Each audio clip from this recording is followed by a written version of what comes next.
Obrigado.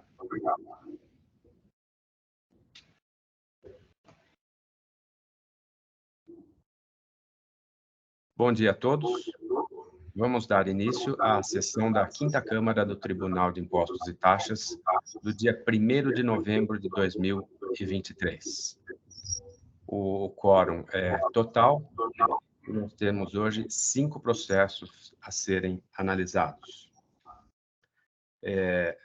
São autos de infração da Unilever, da Império, Deluma, Vinigás e JVS.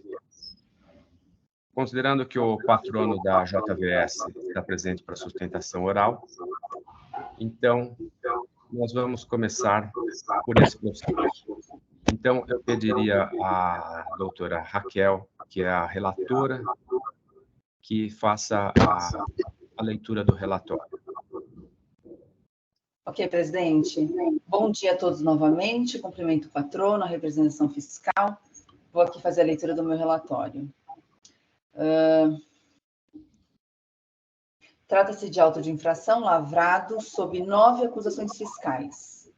Porém, o contribuinte reconheceu a procedência das acusações fiscais dos itens 1, 2, 6, 7 e 9 e realizou os respectivos pagamentos, conforme folhas 1.367 a 1.369. De modo que restam em discussão apenas os créditos tributários referentes às acusações fiscais abaixo, que são os itens 3, 4, 5 e 8. Depois eu vou falar detidamente sobre aqui as... Não, já tenho uma peculiaridade, mas é que ficou lá no meu voto, mas eu vou abordar aqui, então, as acusações fiscais. Bom, o item 3 é de não pagamento do ICMS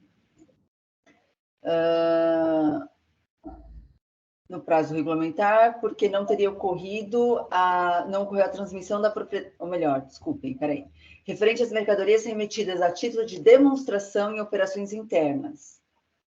Decorreu o prazo regulamentar e não ocorreu a transmissão da propriedade ou retorno da mercadoria ao estabelecimento de origem.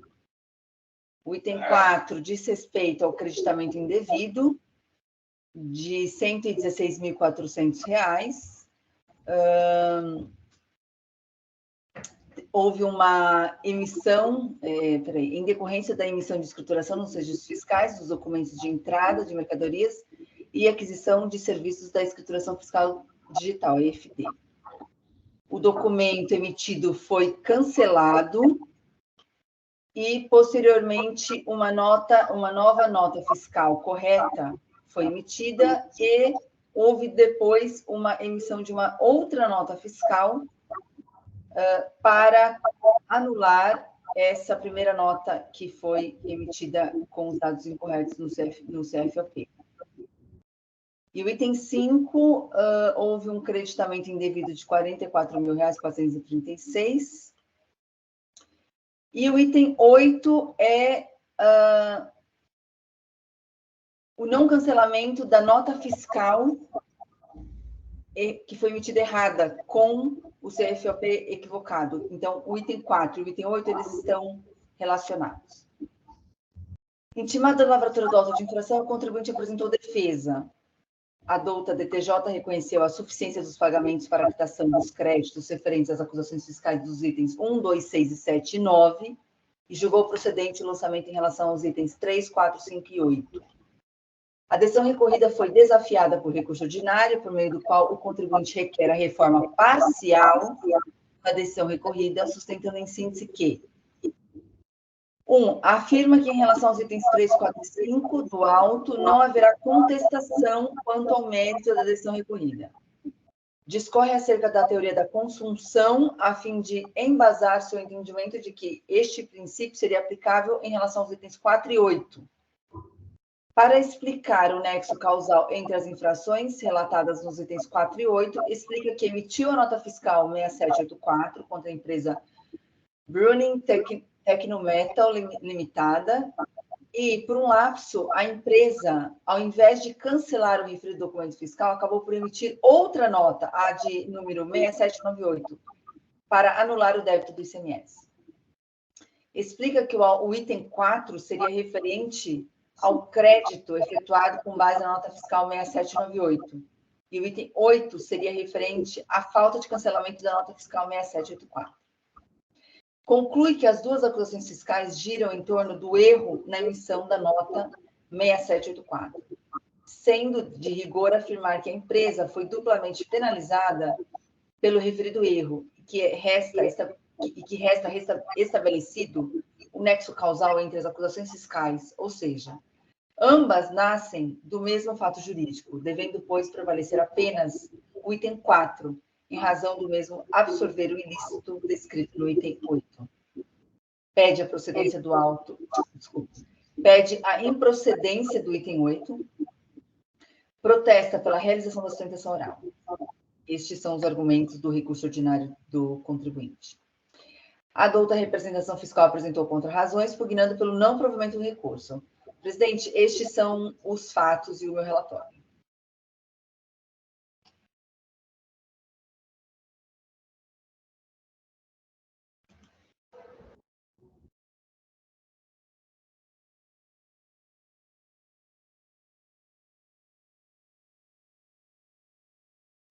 Microfone, presidente, está fechado. Opa, me desculpe. É que começou a ter uma barulheira aqui perto, eu acabei desligando. Obrigado, doutora Raquel. Então, o doutor Ricardo Jordão pode iniciar a sua sustentação oral, por favor.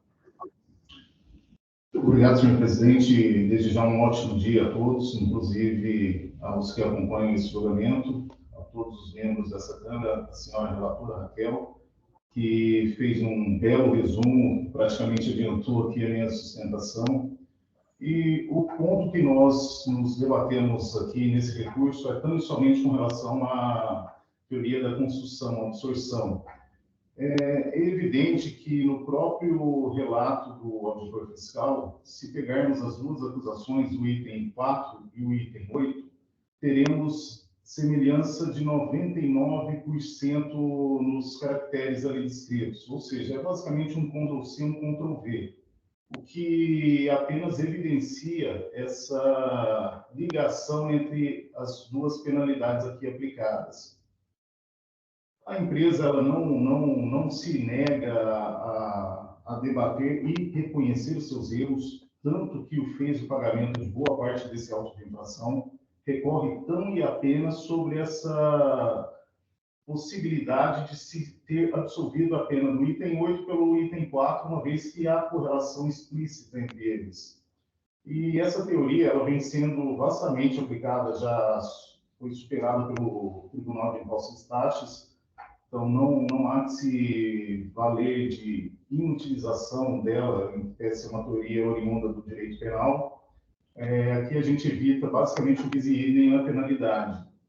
E a gente pede explicitamente que seja levado em consideração o próprio relato do auditor fiscal de rendas, que ele é enfático em redigir a mesma penalidade, os mesmos motivos para ambas as penalidades. Ou seja, se é o mesmo motivo, mesmo caracteres, a gente tem que levar em consideração essa correlação entre o fato que gerou a aplicação da penalidade no item 8. A empresa, de fato, errou ao não fazer o cancelamento da primeira nota. Passado o prazo de 24 horas que teria para fazer, ela se viu numa situação que havia tomado crédito. Saída que ela encontrou foi emitir a segunda nota, ou seja, uma correlação que vem do início ao fim da autuação. Ela emitiu essa nota para zerar o seu crédito ali, não tomar indevidamente esse crédito. Penalidade, de fato, item 4, a gente não se nega, ele tem que ser aplicado. Houve um erro da empresa. Agora, o item 8 é que chama atenção, pois ele tem correlação direta com o fato do não cancelamento da primeira nota fiscal. Então, a gente pede que seja levado a baile essa questão, tão somente essa questão, porque o restante do auto, inclusive, a empresa já adquiriu com ele. E resta somente essa parte. Então, aqui, nós, jogadores, estabelecido o nexo causal entre as acusações fiscais, ou seja, né, que ambas nascem do mesmo fato jurídico, deve prevalecer tão e apenas o item 4.4, em razão do mesmo absorver o ilícito descrito no item 6.8. E, dessa forma, sirvo-me da presente para ver reformada a decisão de primeira instância, de forma a declarar improcedente em parte o auto de infração, imposição de multa em epígrafe e cancelar o item 6.8. Era o que me cabia. Agradeço a atenção dos nobres julgadores e dos colegas que assistem a essa sessão. Obrigado, doutor Ricardo. Eu vou pedir vista desses autos para poder fazer uma análise um pouco mais aprofundada sobre a questão da consunção.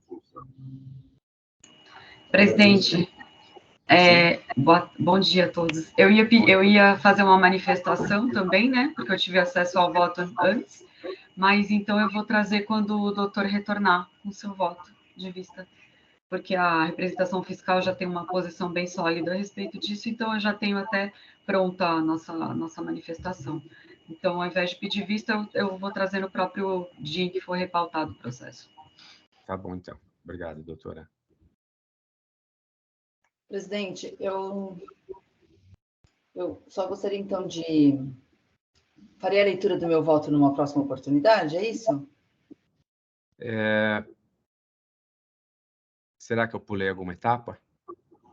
Não, eu acho que tudo bem, não há problema algum, mas então eu só vou... Porque, veja, o senhor já externou o seu pedido de vista, acho que é despiciendo evoluirmos aqui na discussão do tema, mas eu só gostaria de compartilhar com os demais colegas e com o patrono. Me desculpa, doutor, até desculpa Não, interromper. tudo bem, doutor. Porque eu pulei uma etapa. Não há problema algum. Mas, doutor Ricardo, o meu voto é para acolher o princípio da consunção. Eu vou fazer só aqui a minha explanação, um breve resumo, porque, veja, o julgamento não vai ser finalizado aqui, será finalizado numa outra oportunidade, diante do pedido de vista do nosso presidente. E, na ocasião, a gente faria a leitura integral do voto, a gente pode aprofundar para a discussão, inclusive com a posição do doutor Rui.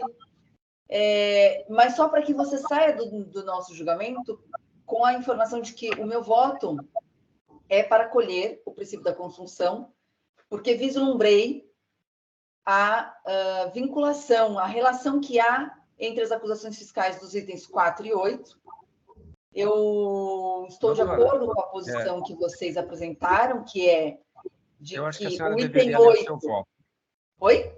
Me desculpa, eu acho que é correto que a senhora leia o seu voto. Me perdoa por ter atropelado essa etapa. Presidente, não há problema algum. Eu estou fazendo aqui um resumo, mas o meu voto diz exatamente isso.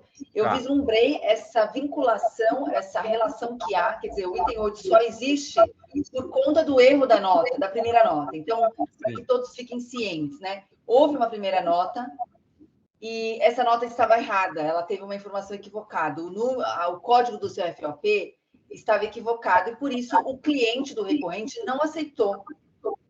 E aí, então, o contribuinte não anulou essa nota, emitiu uma nova, com o CFOP correto. Essa foi aceita pelo cliente. E aí, para anular o débito da primeira nota, o contribuinte emitiu uma nova nota de entrada, para anular o débito da nota inicial de saída. Então, e a penalidade, a acusação fiscal do item 4 está vinculada com a penalidade por descumprimento de obrigação acessória, que seria o não cancelamento da nota, que está no item 8. Então, eu entendo, e coloquei isso no meu voto, pela absorção da penalidade mais gravosa, né? Ou seja, a penalidade menos gravosa, que é do item 8, estaria absorvida pela penalidade mais gravosa, que é do item 4. Então, em resumo, este é o meu posicionamento, e é por isso que os colegas, então, o doutor Rui, a doutora Maria Cláudia, estão aí se posicionando pelo pedido de vista. Mas eu acho que está tudo bem esclarecido, presidente. Está tudo... Obrigado. Sim, agora... Bom, então...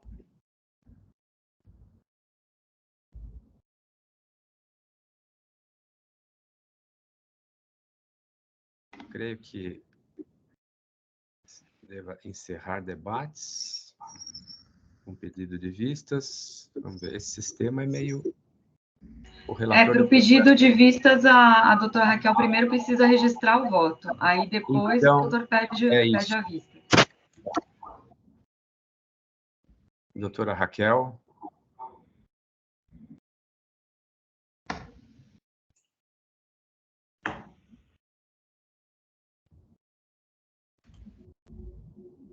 E só um complemento, até como a título de informação para o presidente que vai se debruçar sobre esse processo. Sim. Vocês verão que o meu dispositivo do meu voto é o acolhimento e provimento parcial do recurso. Aí vocês me perguntam, mas onde estaria a parte não provida, né? Então, só para ficar claro, tá? Estamos, o contribuinte de antemão, no seu recurso ordinário, as folhas 1.400, consigna que não está recorrendo dos outros itens e que está recorrendo apenas do item 8. Então, ele reconhece os demais 3 itens que foram mantidos pela decisão recorrida. Então, em discussão está, de fato, apenas o item 8. Porém, ao final, no pedido do recurso ordinário, há um pedido para que seja restabelecida o prazo para pagamento dessas materialidades com as reduções previstas na lei. Tá? Como se o auto tivesse sido recém-lavrado. E aí eu entendo que este ponto em específico, ele não pode ser acolhido, porque a lei, ela traz um escalonamento de redução de multa de acordo com a marcha processual. Então, a meu ver, não poderíamos, neste momento, retroagir e assegurar o direito para pagamento desses débitos, como se estivéssemos diante dos 30 dias a partir da lavratura do auto. Então, aí reside o meu provimento parcial. Agora eu vou registrar meu voto aqui.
Pronto, presidente. Obrigado, doutora Raquel.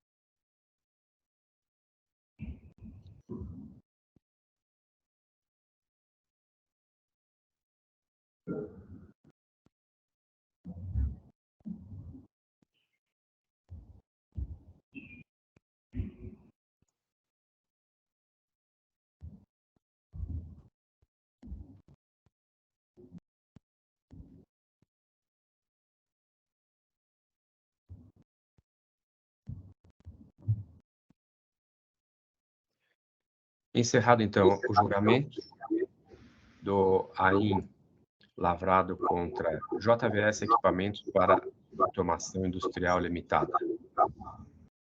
Agradeço pela presença do Dr. Ricardo. Gostaria apenas de deixar o meu voto de um ótimo dia a todos e obrigada, doutora Raquel, por propiciar o conhecimento do voto da nobre relatora. Então, agradeço e tenham todos um ótimo dia. Obrigado, doutor. Bom dia. Bom dia.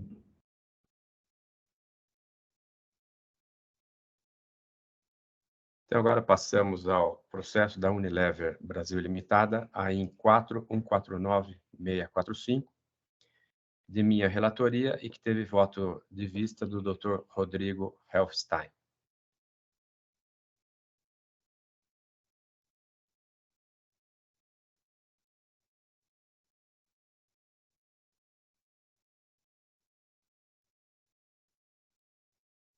Presidente, poderia, por favor, liberar a edição? Daí eu já coloco o voto, aí todos já acompanham. Obrigado.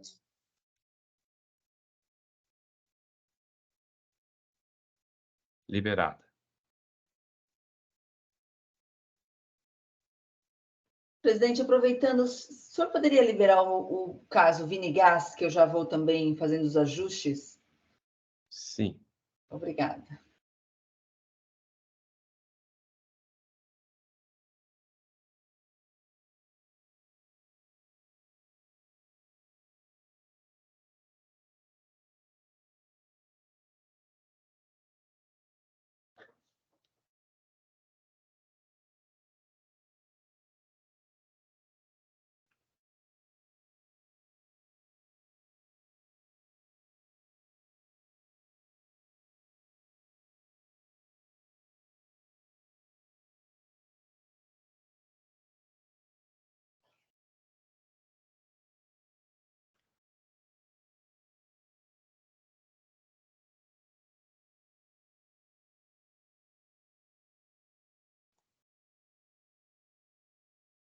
Um momento, doutora. Estou vendo aqui como é que é o acesso simultâneo a dois processos.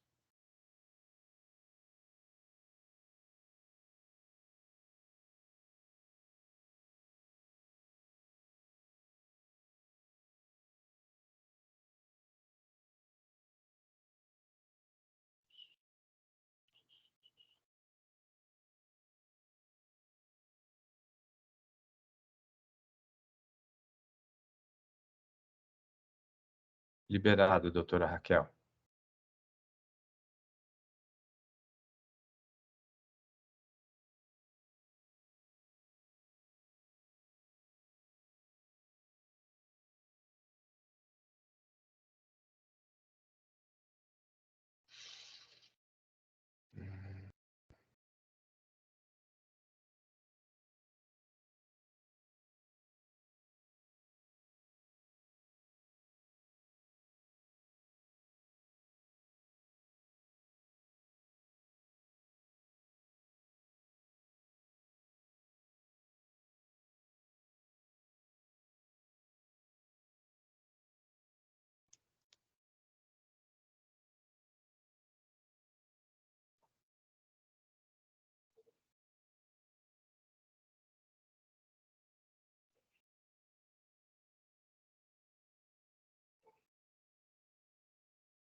O meu voto, presidente, ele já está registrado, o meu voto vista.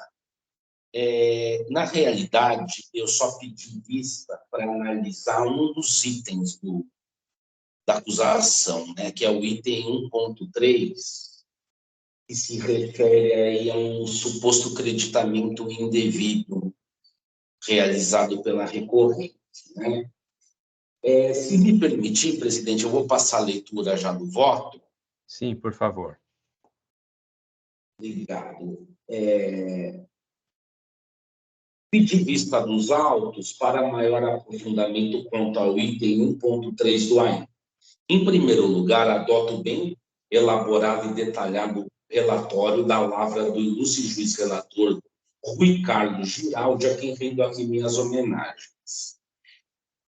Por meio do aludido item do AIN, a fiscalização acusa a recorrente de creditamento indevido, em razão de os créditos escriturados não constar a autuada como tomadora do serviço na descrição constante nos conhecimentos de transporte de carga eletrônicos. Compulsando os autos, observa que ocorreu a emissão de tais documentos de forma equivocada pelo prestador do serviço de transporte, o que indicou como tomador a filial da recorrente, que é o CNPJ final 0028, quando deveria ter indicado o estabelecimento autuado, que é o centro de distribuição da Unilever, que é o CNPJ 0307. A meu ver, trata-se de mero equívoco formal, o que não pode, de modo algum, subtrair do contribuinte o direito ao creditamento. Observa, ademais, que o crédito foi efetivamente escriturado pela empresa correta, não havendo que se falar em qualquer espécie de prejuízo ao erário. Aliás, a documentação trazida pela recorrente atesta que a emitente das mercadorias, entre parênteses, a tomadora de serviço de transporte, foi efetivamente a recorrente, e que a operação de transferência de mercadorias foi regularmente escriturada exatamente no livro de saída da recorrente, além do fato de que o crédito do imposto foi regularmente escriturado em sua contabilidade, raiz do ICMS. Diante desse cenário, com a devida vênia ao entendimento do ilustre relator, tenho para mim que deve ser cancelado o item 1.3 do AIN. Por último, verifico que a douta representação fiscal apresentou manifestação em 31 de outubro último, pugnando pela redução dos juros aplicados até o patamar da taxa Selic, de acordo com a revisada súmula 10, de 17 deste egrégio TIT. Com isso, acolho tal pretensão, de modo que os juros relativos aos itens mantidos sejam recalculados para fins de limitação à taxa Selic. No mais, acompanho o voto do ilustre relator em todos os termos. Então, a parte dispositiva ficou pelo conhecimento do recurso ordinário para parcial provimento, para fins de cancelamento do item 1.3 do AIN, bem como para fins de redução dos demais itens acusatórios, com o recálculo do valor autuado com a limitação dos juros à Selic para os fatos geradores ocorridos até novembro de 17, reformando-se parcialmente a decisão recorrida. Esse é o meu voto, presidente. Se possível, eu poderia somente abrir de novo a edição, que eu percebi aqui 2 equívocos de digitação. Obrigado. Habilitada.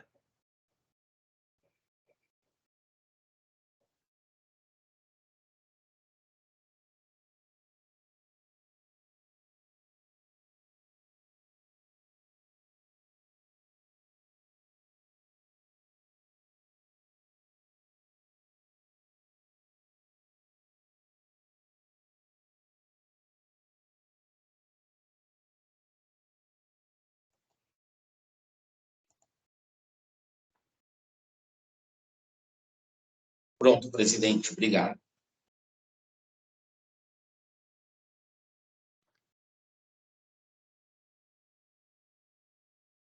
Fase de debates. iniciada. Com todo respeito ao ilustre juiz com vista, mantenho o meu posicionamento quanto à ocorrência da infração, que, de acordo com o artigo 136 do CTN, é objetiva, independe da intenção do agente e dos resultados produzidos. Então, é fato incontroverso nos autos que houve a infração, houve o creditamento de um documento fiscal que não era o documento hábil propiciando o registro de crédito, porque não constava como tomador a autuada. E, doutor Rodrigo, diferente do outro voto em que eu exercia a preferência para utilizar o seu como complemento, nesse eu pretendo incluir a questão dos juros, que eu não tinha analisado no meu outro voto, e pretendo incluir agora.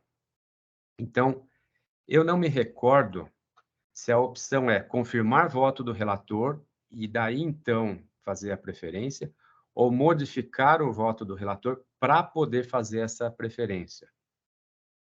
Você recorda qual seria a opção aqui que permite isso? Eu acredito, presidente, que pode ser um pedido de preferência seu, mantendo, né, isso. Ao invés só de simplesmente confirmar o seu voto, eu acredito que o senhor poderia manter todo o seu entendimento, incorporando ao seu voto a questão da Selic só. Sim, então seria provavelmente a opção modificar voto do relator? Perfeito, perfeito. Vou nessa.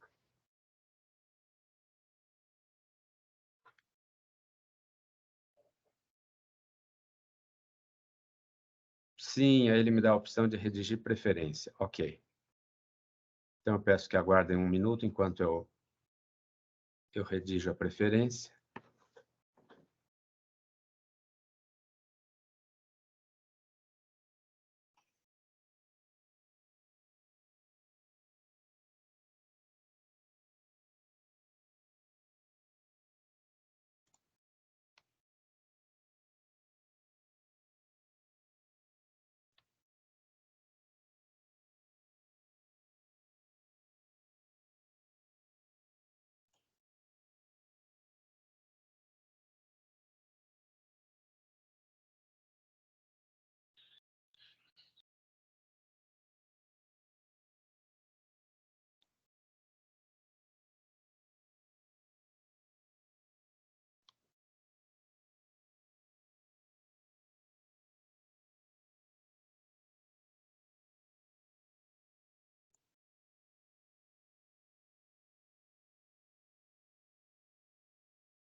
Voto registrado, na verdade, já estava pronto, foi só copiar e colar.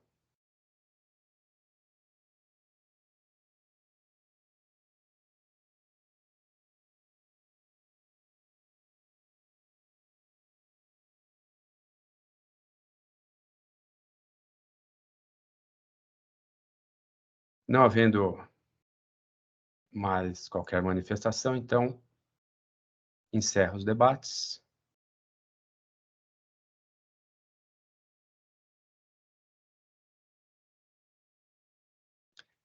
Verificação de quórum.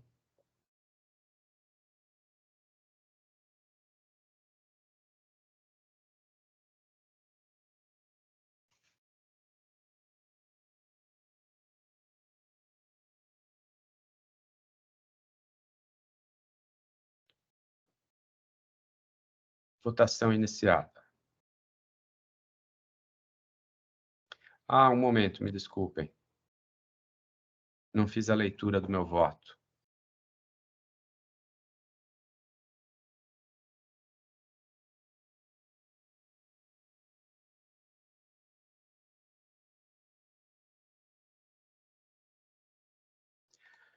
Pedi voto de preferência para, confirmando o meu voto anteriormente proferido, e em atendimento à petição apresentada pela douta representação fiscal, complementá-lo com a redução da cobrança dos juros, limitando-os à taxa Selic, conforme determina a súmula TIT 10/2007, revisada.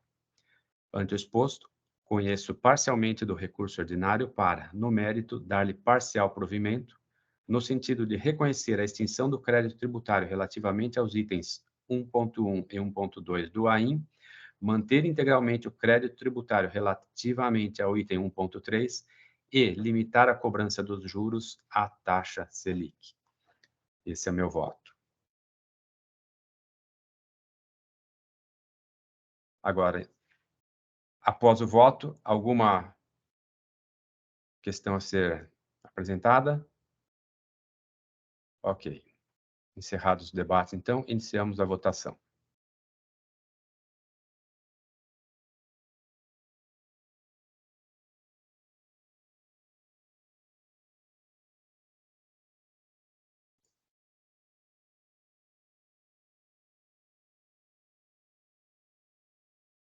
Votação iniciada.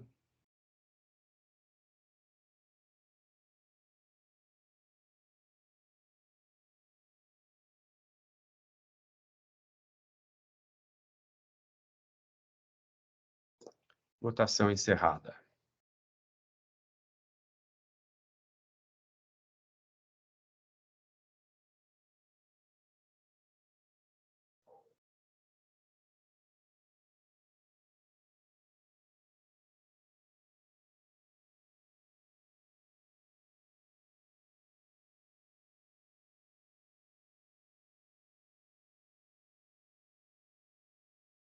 Isso, encerrado pelo pelo desempate, então, prevaleceu o seu voto, presidente. Sim.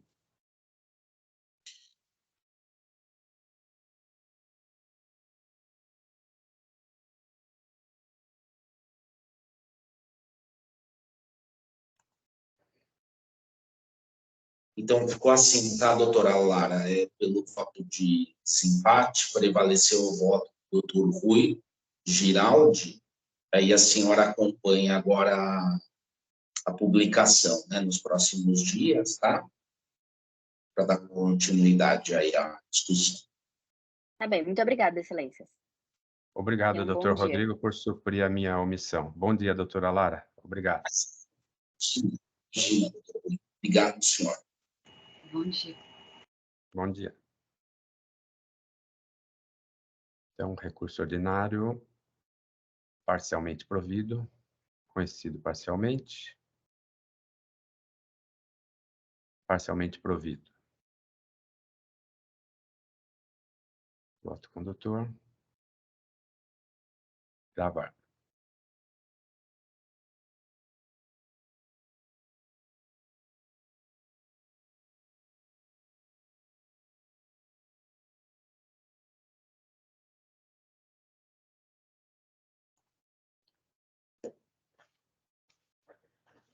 Ok. Então, gravado, registrado o voto. Encerro o julgamento.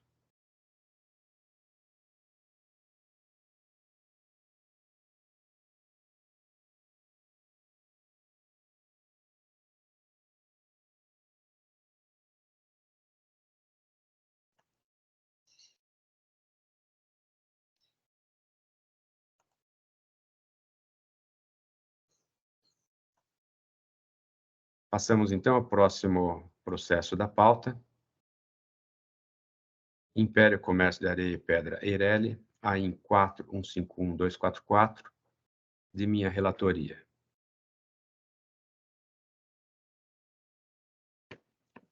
Peço que aguardem um minuto enquanto eu registro o meu voto.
Voto registrado.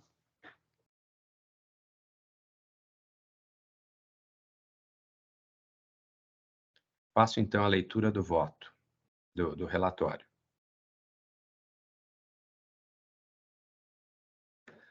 Trata-se de AIN lavrado sob as seguintes acusações fiscais. Em resumo, infrações por falta de pagamento de imposto relativas à emissão de documentos fiscais constando operações tributadas como não tributadas, falta de cumprimento de obrigações diversas, entre elas livro de entradas, livro de saídas, livro de inventário, livro de apuração de ICMS, falta de entrega de GIAs e entrega de GIAs com valores menores que os corretos. Muito bem. Devidamente cientificada da lavratura do AIN, a autuada apresentou defesa. A douta DTJ julgou procedente o AIN em sua integralidade. Inconformada, a autuada interpôs recurso ordinário, alegando, em síntese, que o AIN é nulo pois a empresa teve a extinção por liquidação voluntária em 23 de março de 2022, desculpem, 2022, tem um erro aqui, 2022, anteriormente, portanto, à lavratura do AIM em 23/11 de 2022. Então, repetindo, ela teve a extinção voluntária, por liquidação voluntária, em 23 de março de 2022, e o AIM foi lavrado em 23 de novembro de 2022. Que não foram observados os requisitos de validade do AIM previstos no artigo 34 da Lei 13.457 de 2009, pois, por ser empresa extinta, não teve acesso ao DEC nem a qualquer documentação referente ao processo. Que não lhe foi assegurado o direito ao contraditório e à ampla defesa, por não ter tido a oportunidade de saber com segurança de que está sendo acusada. Que, não havendo decisão pela anulação do AIM, deve a multa ser reduzida por se tratar de empresa extinta, encerrada de forma regular, motivo pelo qual a multa seria confiscatória. A douta representação fiscal, em contra-razões, pugnou pelo não provimento do recurso ordinário. Estes são, em síntese, os fatos. Não havendo sustentação oral, passo à leitura do voto. O recurso atende aos requisitos de admissibilidade e, por isso, dele toma conhecimento.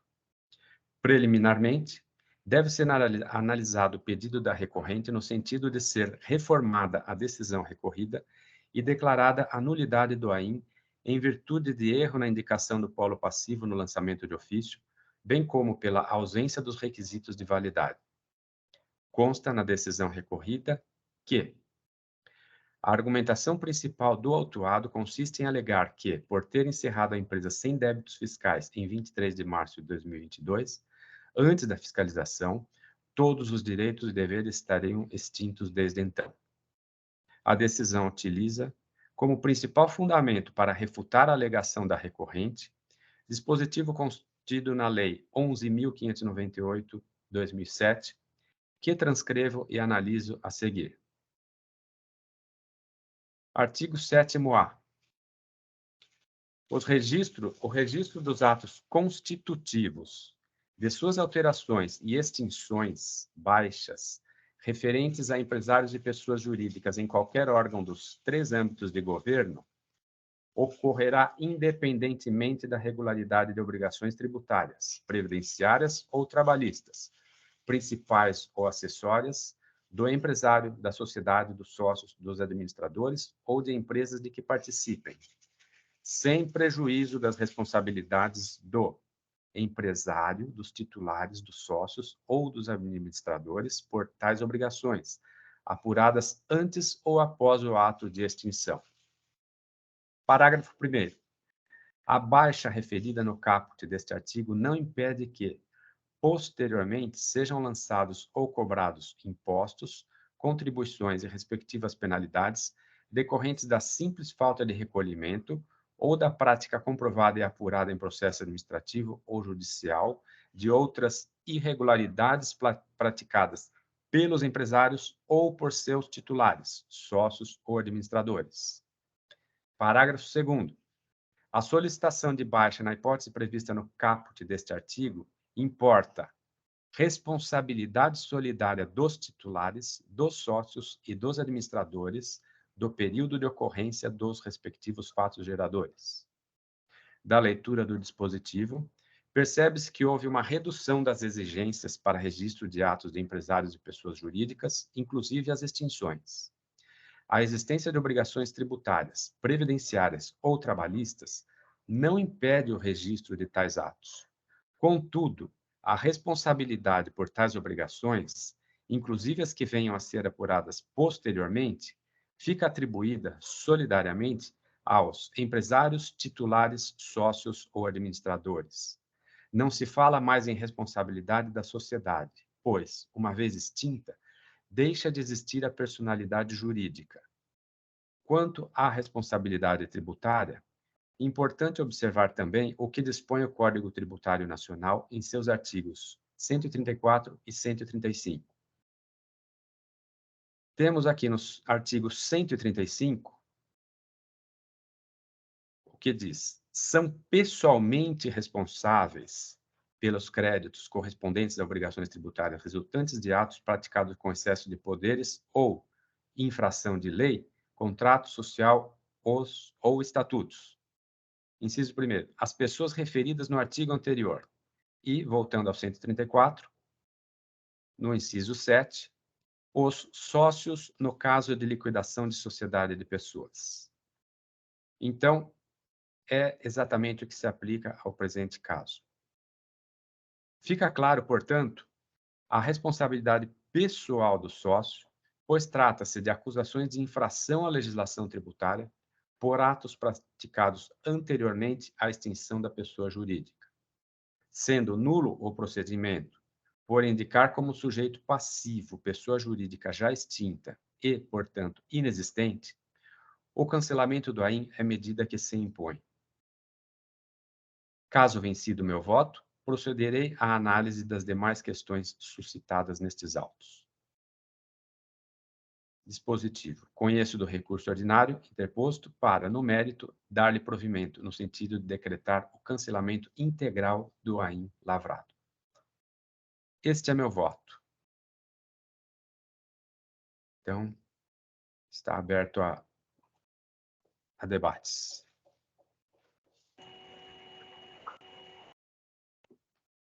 Eu acompanho, presidente, inclusive esse é um entendimento aí já sedimentado pela Câmara Superior, né? Então, Sim. eu acompanho. Me deu um bom trabalho isso aí, porque me parecia uma questão muito simples, mas aí eu fui estudar melhor e acabei chegando até na jurisprudência da Câmara Superior, e foi o que terminou de me esclarecer quanto à questão. Então, parece muito claro, né, que, uma vez extinta a pessoa jurídica, não existe mais sujeito de direito, de obrigações, né? Não tem mais uma personalidade jurídica. E a lei também é clara em atribuir a responsabilidade ao sócio, né? Sócio, titular, enfim. Então, se alguém tiver mais alguma coisa a acrescentar. Eu fiquei bastante em dúvida, né? Mas eu já vi um caso similar, acho que uns 2 anos, inclusive, e eu creio que o doutor esteja correto, porque, na verdade, o erro não é a infração, né? É justamente o sujeito passivo dela. Então, não se pode mais atribuir essa responsabilidade. Então, teria que, talvez, se lavrar um novo auto, atribuindo a responsabilidade aí a pessoa competente ou a empresa, né? Porque Sim. não tem mais. Então, eu tinha até pensado em pedir vista, mas depois eu fui olhar melhor e eu creio que está correto. Assim. Sim. E eu até vi alguns períodos lá já vão ter decaído. Então, é uma pena, porque é um trabalho extenso e bem feito, o trabalho, né, bem feito pelo fiscal, apurou várias infrações, né? A empresa cometeu realmente as infrações, quanto a isso não resta dúvida, é tudo muito objetivo.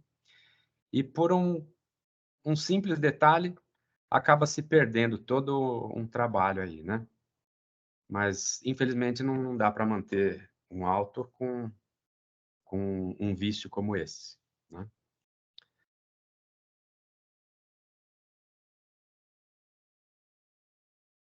Então, se ninguém tiver mais nada a acrescentar, encerro os debates.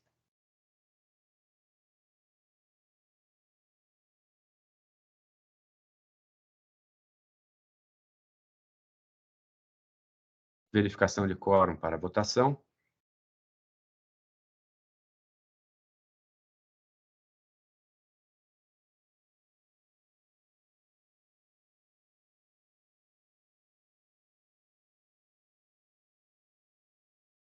Votação iniciada.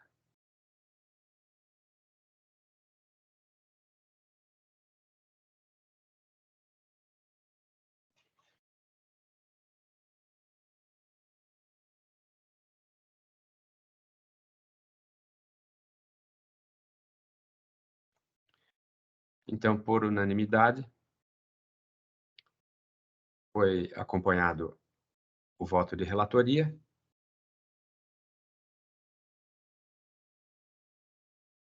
No sentido de dar conhecimento e provimento ao recurso, e de ser cancelado o auto de infração.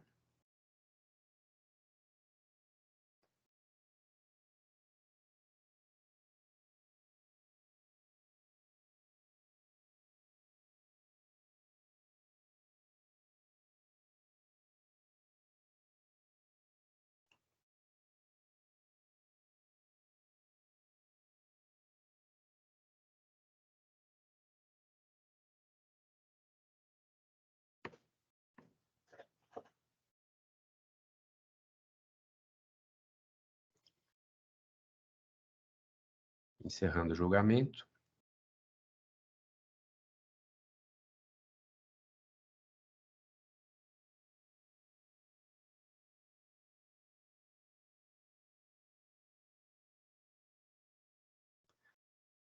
Passamos, então, ao próximo processo da pauta. Deluma Indústria e Comércio Limitada, AIN número 4151424, também de minha relatoria. Então, eu peço 1 minuto, enquanto faço o registro do voto.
Voto registrado.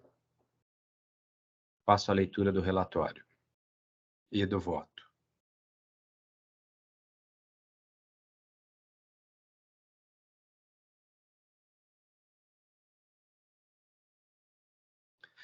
Trata-se de AIN lavrado sob a seguinte acusação fiscal. Creditou-se indevidamente do ICMS em decorrência da declaração de créditos de ICMS no campo 057, outros créditos da Guia de Informação e Apuração do ICMS, operações próprias, e escrituração nos registros fiscais de apuração do ICMS, operações próprias. Ressalta-se que o contribuinte foi notificado a justificar e apresentar os documentos fiscais que embasaram esses créditos, tendo deixado de apresentá-los até a presente data, conforme notificação número tal. Regularmente cientificado da lavratura, o contribuinte apresentou defesa. No julgamento da defesa, a douta DTJ manteve a autuação, apenas alterando a capitulação da infração.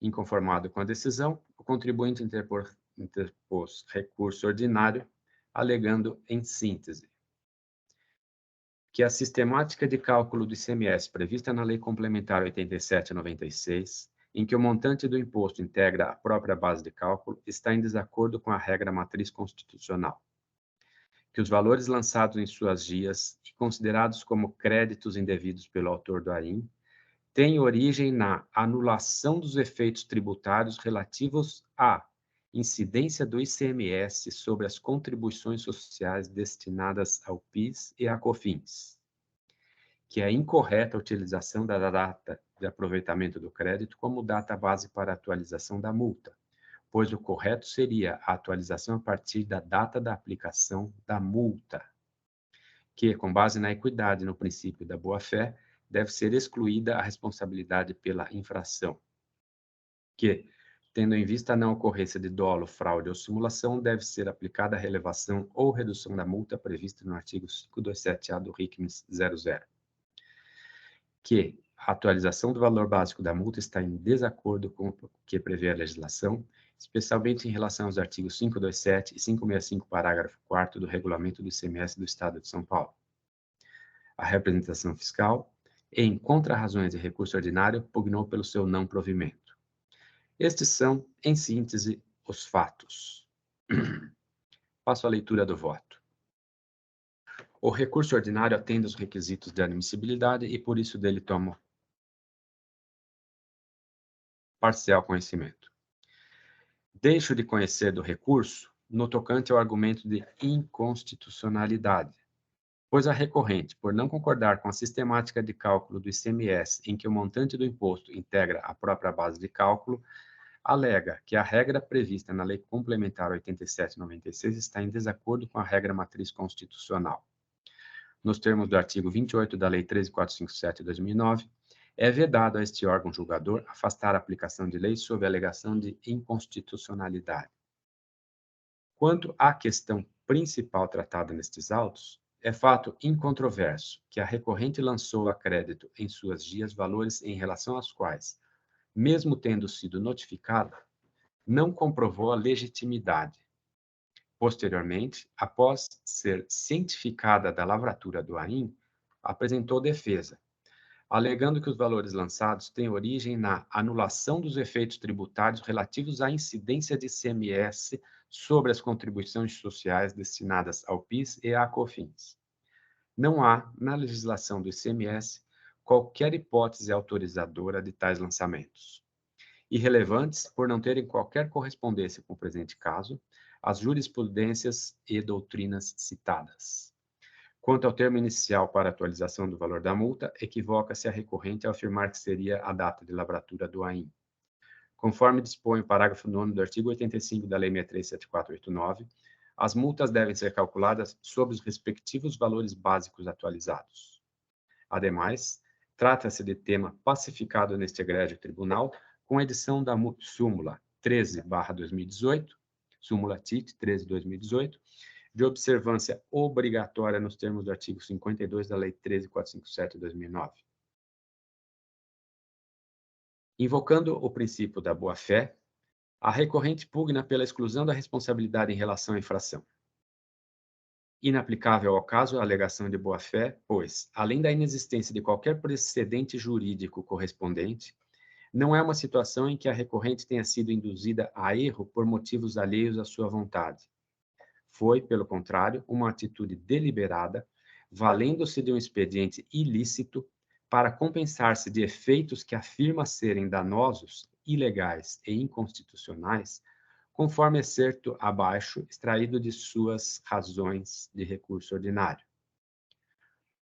O procedimento adotado pelo contribuinte, abre aspas, o procedimento adotado pelo contribuinte, ora recorrente, foi apenas a de anular os efeitos danosos, ilegais e inconstitucionais constantes no preço de venda dos seus produtos e mercadorias, por meio da exclusão de todos os tributos por não serem acréscimos patrimoniais, decorrentes ou não das atividades da defendente nos últimos 5 anos, bem como das apurações futuras, sendo ainda devidamente atualizados pelo mesmo critério de atualização adotado pela Secretaria da Fazenda do Estado de São Paulo para os seus créditos tributários. Quanto ao pedido de que seja afastada a multa fixada além do razoável, importa frisar que todo procedimento de lançamento fiscal se pautou em legislação válida, vigente e eficaz, sendo vedado aos órgãos de julgamento deste egrégio tribunal o afastamento da aplicação de lei sob a alegação de inconstitucionalidade nos termos do artigo 28 da Lei 13.457 de 2009.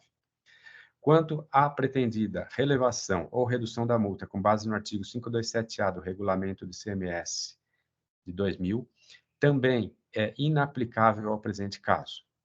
Tendo as multas sido aplicadas nos termos do artigo 85 da Lei 63.7489, é à luz deste dispositivo que deve ser analisado o pedido.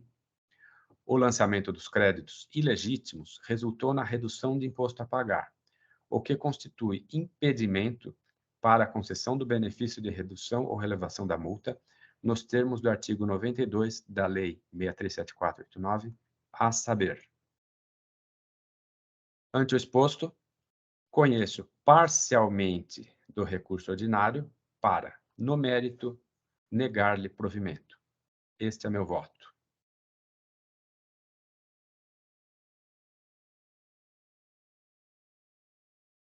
Iniciados os debates. Alguma manifestação? Então, eu já começo com um comentário. É uma tese muito interessante, né, a que foi adotada pela recorrente, porque fala-se, né, em exclusão do ICMS da base de cálculo do PIS/COFINS. Agora, ele fala ao contrário, né? Ele quer excluir o PIS/COFINS da base de cálculo do ICMS.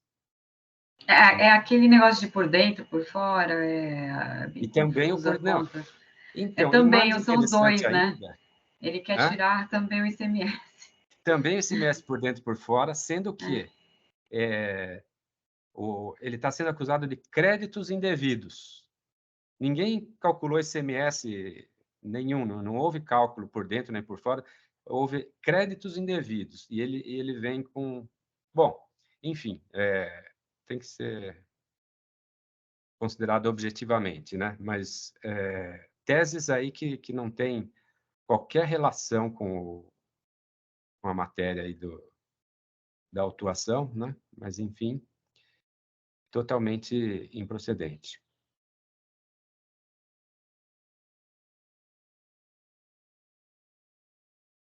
Bom dia, doutor Rui. Parabenizo pelo excelente voto. Realmente, o contribuinte, ele parece que faz uma mistura ele inverte até de julgamento de tirar o ICMS da base de PIS/COFINS e faz o inverso. Fica, uma primeira análise, fica até confuso, né? Entender em que sentido que ele está argumentando, mas o doutor conseguiu explorar de forma bastante didática, bastante direta, bastante sucinta. Parabenizo e acompanho o doutor. Obrigado.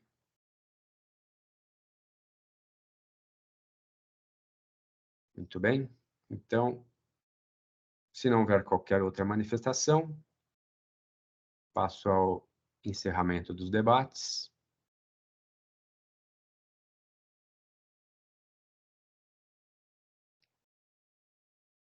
Verificação de quórum.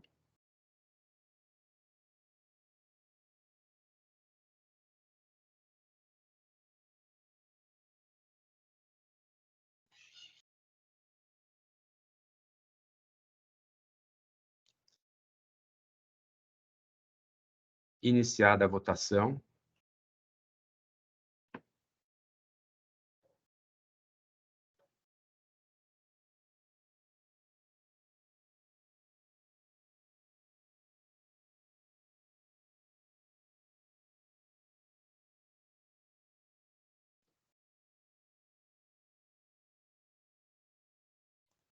Então, encerrada a votação, por unanimidade, foi conhecido parcialmente do recurso ordinário para, no mérito, negar-lhe provimento.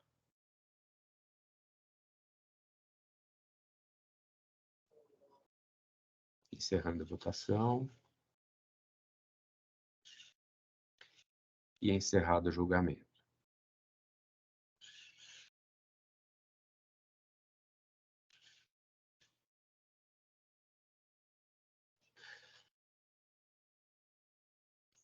Foi nessa decisão que teve recapitulação de infração?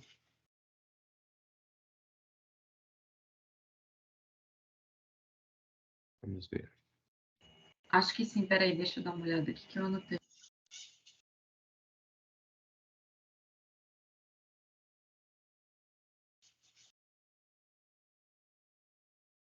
Na verdade, ela foi feita na decisão de primeira instância, né? Então foi recapitulado, sim. Na foi. primeira instância, a gente... Porque aqui ele pergunta, antes de encerrar o julgamento, tem uma pergunta. Houve recapitulação da infração ou penalidade sem redução do valor do crédito tributário, artigo 13... Mas eu acho que aí é se o doutor recapitula, entendeu? Se já foi recapitulado, não precisa, eu acho. Ah, ok. É o que eu entendo só também. Se a sua decisão recapitulou. Certo. Tá, então, encerrando o julgamento.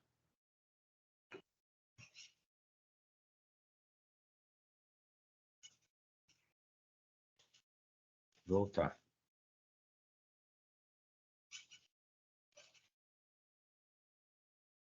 Passamos, então, ao próximo item da pauta.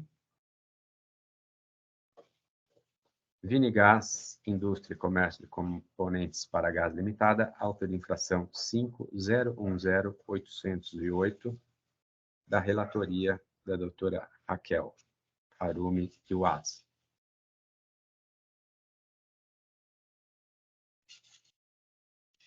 Vou fazer aqui a leitura do relatório, presidente. Sim.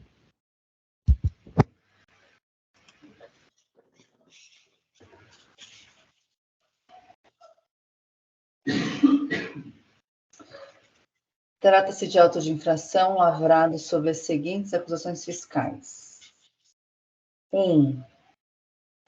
Deixou de pagar o ICMS nos períodos de janeiro, fevereiro, abril e maio de 2019, nos valores indicados nas GIAs, ou melhor, nos valores indicados de acordo com a GIA, porém em divergência com a EFD. Item 2. Deixou de pagar o ICMS em relação a notas fiscais 40330 e 40887, em razão de ter indicado a operação de exportação, CFOP 7102, sem que tenha sido realizada, decorrido o prazo de 130 dias da saída do produto.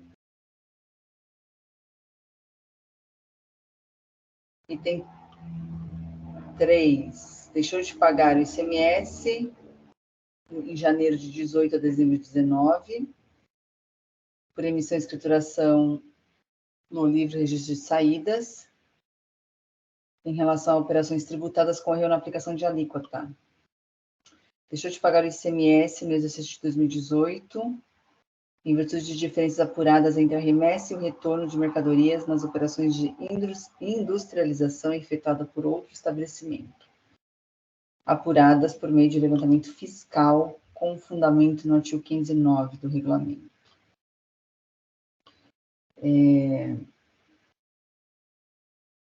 Item 5, infrações relativas à documentação fiscal. Recebeu no exercício de 2019 mercadorias sem documentação fiscal. Item 6, creditou-se indevidamente do ICMS em relação a mercadorias adquiridas de contribuintes sujeitas ao Simples. Item 7, creditou-se indevidamente em janeiro, julho, agosto, setembro, novembro, dezembro de 2018. Item 8. Creditou-se indevidamente também em fevereiro, março, abril, maio e julho de 18. Esses são os 8 itens das acusações fiscais. Devidamente intimado, o contribuinte apresentou defesa. A douta DTJ julgou procedente o lançamento, por entender que as condutas infracionais restaram confirmadas. Resignado, o contribuinte interpôs recurso ordinário, alegando em síntese que, em relação ao item 1, informa que, por falha do sistema, as GIAs de janeiro, fevereiro, abril e maio de 19 foram entregues com erros. Todavia, os valores apresentados na EFD estavam corretos, o que configura a sua boa-fé. Logo após serem constatados os erros, o recorrente procedeu imediatamente às certificações das GIAs, conforme informado ao fiscal.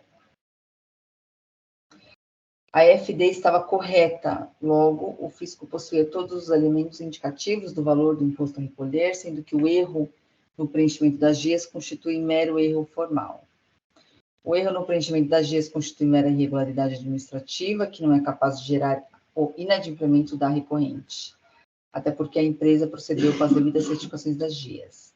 É pertinente a anulação do crédito tributário, eis que os valores apresentados na EFD estavam corretos, o que configura boa-fé do recorrente, além de ter retificado imediatamente as GIAs, o que constitui mero erro formal.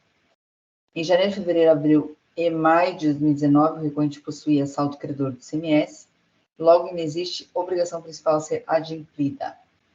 Inexistindo a obrigação principal a ser adimplida, não há que se penalizar o sujeito passivo pelo descumprimento de dever instrumental, haja vista que não houve qualquer prejuízo ao erário.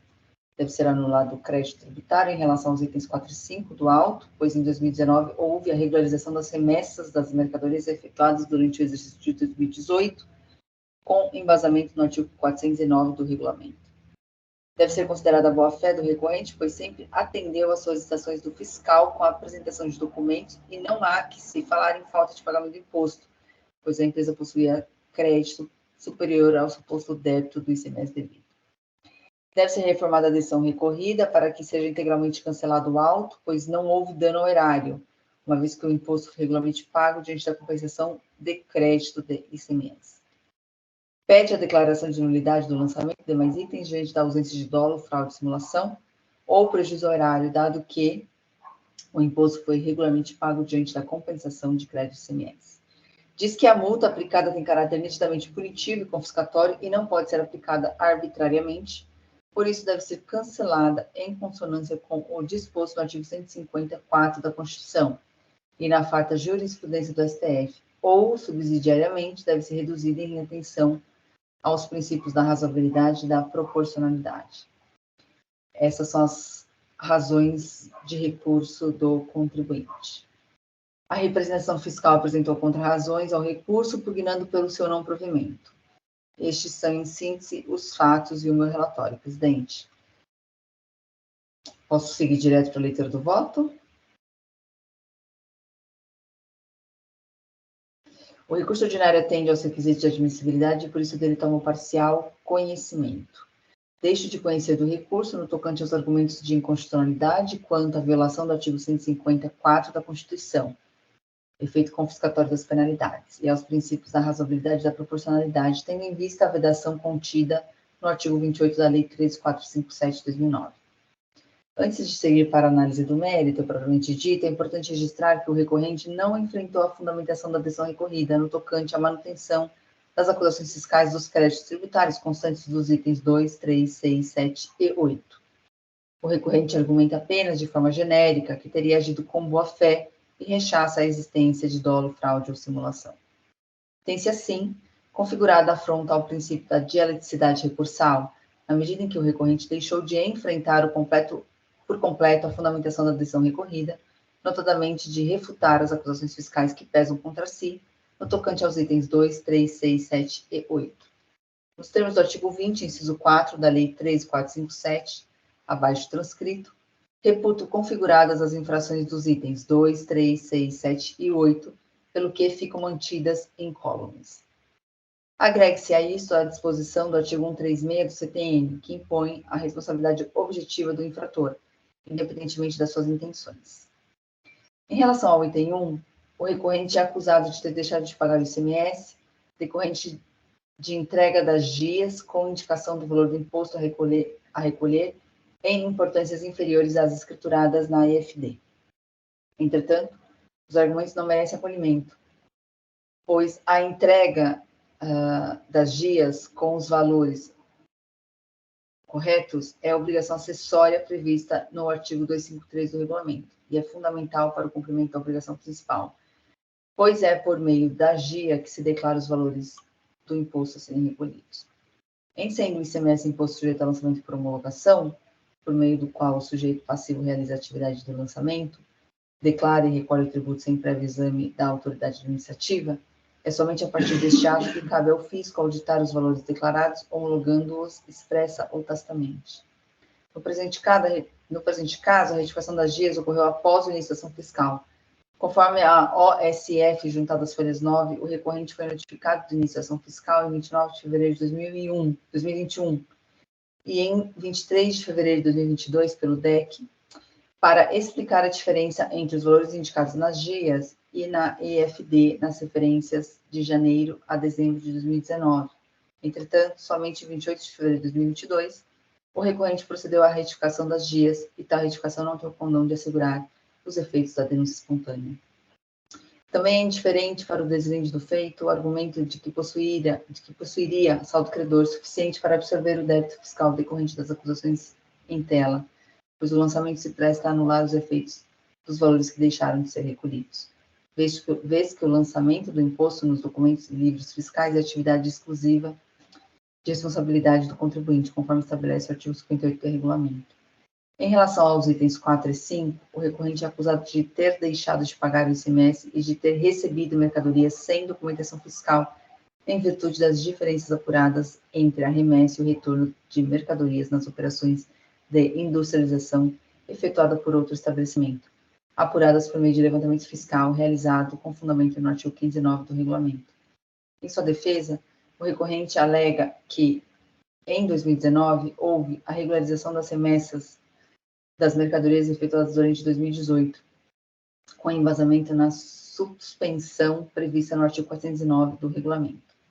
Sustenta que, em 2018, enviou para industrialização o equivalente a R$ 5.974.742,08 a título de insumos, tendo retornado neste mesmo ano um total de R$ 4.837.887,42 em produtos acabados, resultando assim na falta de retorno de R$ 1.136.845,66 em produtos.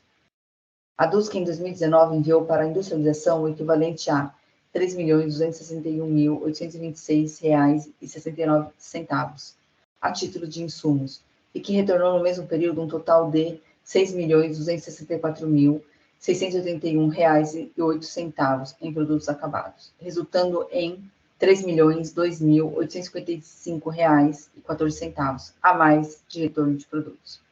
Segundo o recorrente, o número elevado de retornos de industrialização em 2019 decorre da regularização das remessas efetuadas em 2018. Contudo, tais argumentos não podem ser acolhidos, pois estão desacompanhados da devida comprovação. O levantamento fiscal levado a efeito está previsto no artigo 15.9 do regulamento e consiste em operação matemática de soma e subtração, onde o resultado é preciso e representa a movimentação das mercadorias e o estoque existente. Assim, o levantamento executado nos termos dos artigos 15.9 e 15.9A do regulamento conta com presunção de veracidade de omissão de operações tributáveis. Portanto, há uma inversão do ônus probatório, sendo que ao recorrente competia provar que as diferenças apontadas pela fiscalização não dizem respeito às operações tributadas, o que não ocorreu no presente caso. Houve justamente o contrário. A partir do exame dos registros fiscais e contábeis do recorrente, apurou-se a existência de diferenças que não foram submetidas à tributação e que, por isso, constam dos itens 4 e 5, os quais devem ser mantidos tal como lançados. Diante do exposto, conheço parcialmente do recurso ordinário e nego-lhe provimento. Presidente, por gentileza, o senhor poderia liberar a edição aqui do meu voto, que eu constatei aqui alguns erros aqui de digitação e eu preciso corrigir, por favor, obrigada. Sim.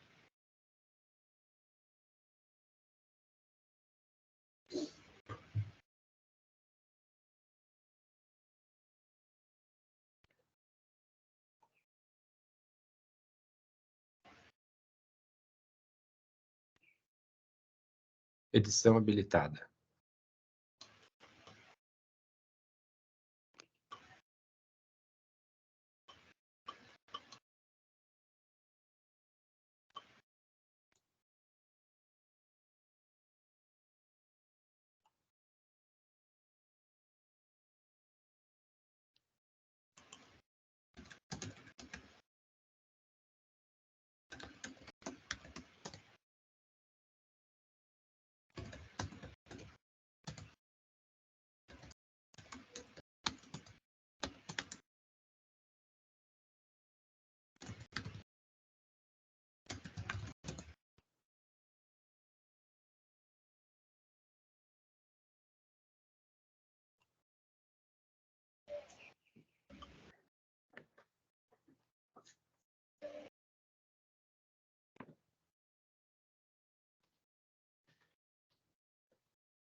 Voto registrado novamente, presidente.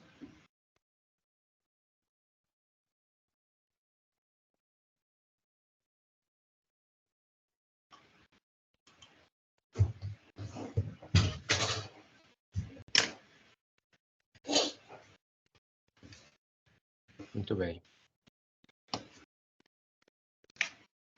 Então, estão abertos os debates. Alguém tem alguma consideração a fazer?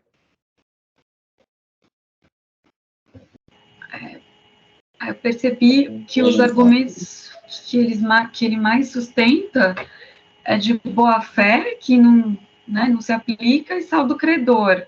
Então, eu achei que o recurso dele foi bem fraco, está bastante inconsistente, porque repisa esses argumentos aí para infrações bem diferentes.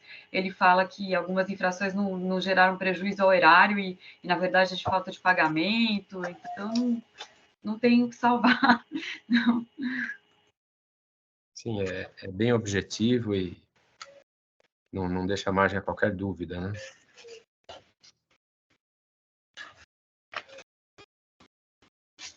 A apuração do crédito pelo levantamento fiscal transforma a discussão toda em uma discussão de fato, né, não discussão de direito, e isso o recorrente não questiona. Então, irretocável a posição da doutora Raquel.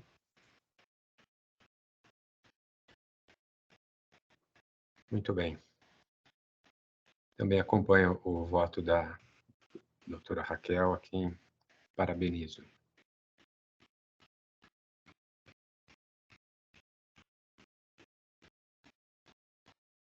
Caso não haja mais manifestações, encerro os debates e passamos à verificação de quórum para votação.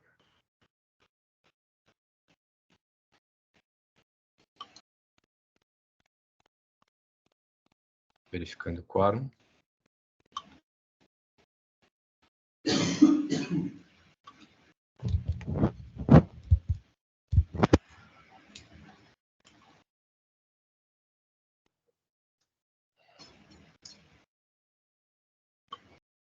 Iniciada a votação.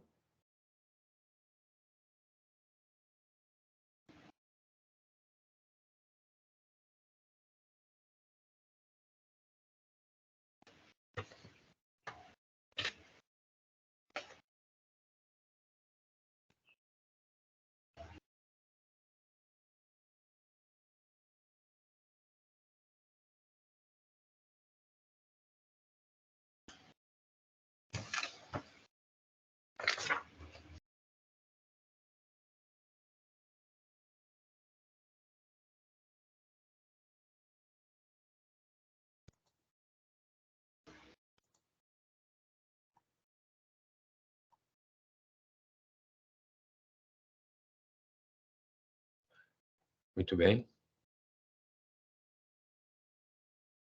Encerrada a votação.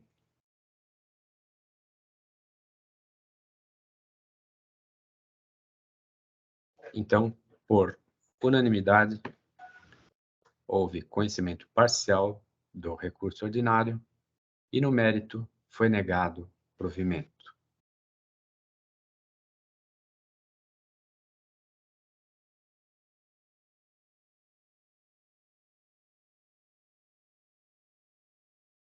Encerrando o julgamento.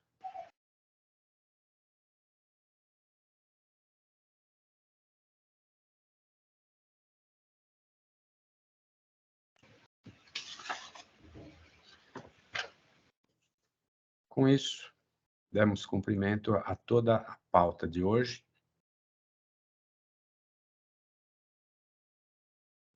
Passo, então, ao encerramento da sessão de julgamento.